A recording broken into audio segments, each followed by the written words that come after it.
Curiosity आहे, ज्यांना उत्सुकता आहे किंवा ज्यांना अभ्यास करायची ही समजा इच्छा आहे, तर त्यांच्यासाठी म्हणून आता इंग्रजीमध्ये गाथा येत आहे, आलेली आहे. आता मी तुम्हाला तुकाराम महाराजांच्या आयुष्यातले 2 चमत्कार सांगतो. कदाचित सगळ्यांना माहिती असतील, पण म्हणजे अगदी अलीकडे झालेले आहेत. ते 300 वर्षापूर्वीची गोष्ट आहे, 375 वर्षापूर्वीची गोष्ट आहे. तर एकदा त्यांचं प्रवचन ठरलं होतं लोहगावला एका घरी. ते चालत जायचे, पण तिकडून देहून लोहगावला गेले. तिथे त्यांची सासूरवाडी होती मराठी, म्हणून बऱ्याच वेळेला लोहगावला त्यांचं प्रवचनं कीर्तनं वगैरे व्हायची. तर तिथे गेले तर तिथे नुसता अनर्थ होता. तिथे ज्या घरी प्रवचन होतं त्या घरी एक लहान मूल, त्याचा मृत्यू झाला होता आणि ती बाई तिथे त्या मुलाला मांडीवर घेऊन रडत बसली होती आणि घरात सगळी रडारड चालू होती. ते तुकाराम महाराजांना फार दुःख झालं की आता माझं इथे प्रवचन अरेंज केलं आहे आणि इथे असा हा अनर्थ, आता कुठलं प्रवचन आणि कसलं काय, आणि देवाचं नाव घ्यायला जिथे जातो तिथे हा असं. तर त्यांना फार दुःख झालं आणि त्यांची म्हणजे ही अशी होती, त्यांना अभंग रचना करायला नामदेवांनी आणि पांडुरंगांनी स्वप्नात येऊन आज्ञा केली होती. तुकाराम महाराजांची अभंग रचना, त्याच्या मागचं हे कारण हे आहे की ते सुरुवातीला काही अभंग रचना करत नव्हते. ते इतके हैराण झाले होते, त्यांना म्हणजे या भौतिक संकटांमध्ये त्यांचं सर्वस्व गेलं होतं. बायको उपासमारीनं गेली होती, मुलगी गेली होती, त्यांचे आई वडील गेले होते, सावकारी होती ती गेली, आणि कोणी पैसे दिले नाही, दुकान लुटलं सगळं.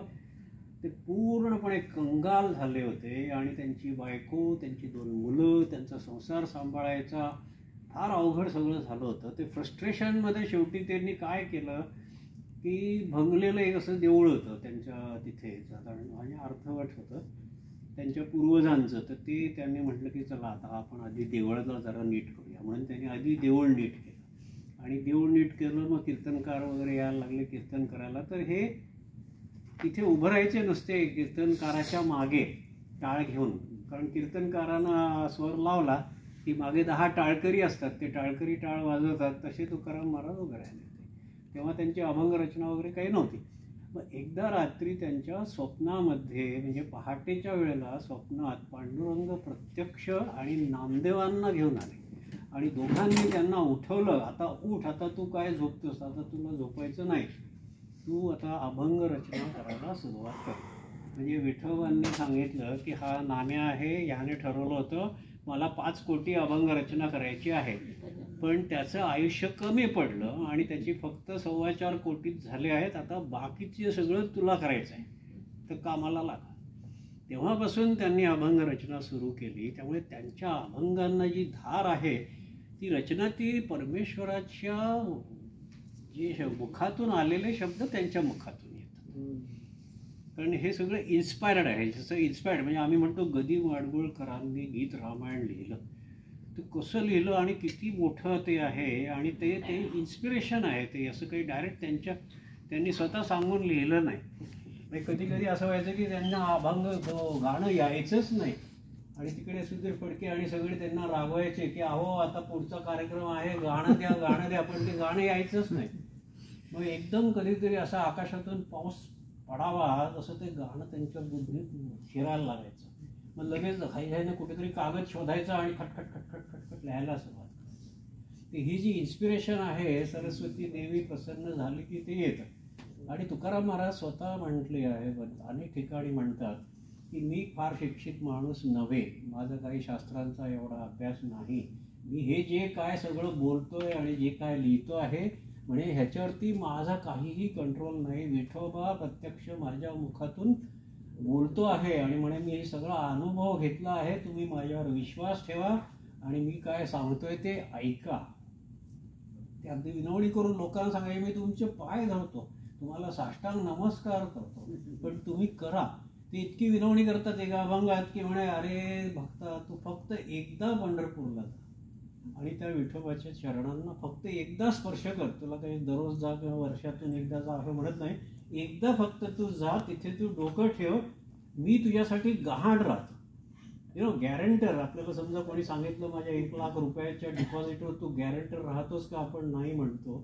तुकाराम महाराज म्हणतात मी तुझा गॅरंटर राहतो तुझ्या मुक्तीसाठी. मी देवाला शब्द देतो की हा माणूस चांगला आहे, याला मुक्त करा, तू फक्त एकदा जाऊन पंढरपूरला कुठे. तर असे तुकाराम महाराजांचे शब्द. ते तिथे जेव्हा ते हे झालं, तो मृत्यूचा सीन होता, तर तुकाराम महाराजांच्या तोंडातून अचानक मग अभंग बाहेर आला. आणि तो अभंग पण अतिशय सुंदर गाणं आहे, भाटकरांचंच आहे, तुम्हाला पाठ असेल कदाचित. अशक्य ते तुम्हा नाही नारायणा, अशक्य ते तुम्हा नाही नारायण, निर्जीवा चेतना आणावया, निर्जीवा चेतना आणावया. मागे काय जाणो स्वामीचे पवाडे, आता का रोकडे दावू नये, आता का रोकडे दावू नये. थोर भाग्य आम्ही समर्थाचे कासे, म्हणवितो दास काय थोडे, म्हणवितो दास काय थोडे. तुका म्हणे माझे निववावे डोळे, दावोनी सुहाळे सामर्थ्याचे, सामर्थ्याचे, सामर्थ्याचे. आता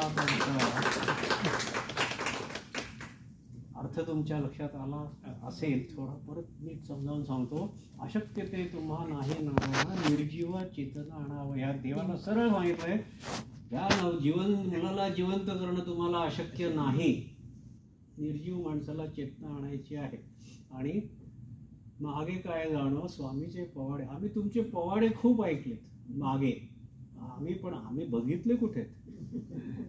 मागे काय जाणं स्वामीचे पवाडे, आता का रोकडे दावू नये. आता देवा तुम्हाला चान्स आहे, इथे आम्हाला दाखवा डोळ्यासमोर तुमच्या चमत्कार, तुमची थोरवी. आणि थोर भाग्य आम्ही समर्थाचे कासे, म्हणवितो दास काय थोडे. म्हणजे आम्ही काय स्वतःला ऑर्डिनरी दास म्हणवत नाही, आम्ही पण चांगले तुझे भक्त आहोत, आम्ही काही मूर्ख नाही.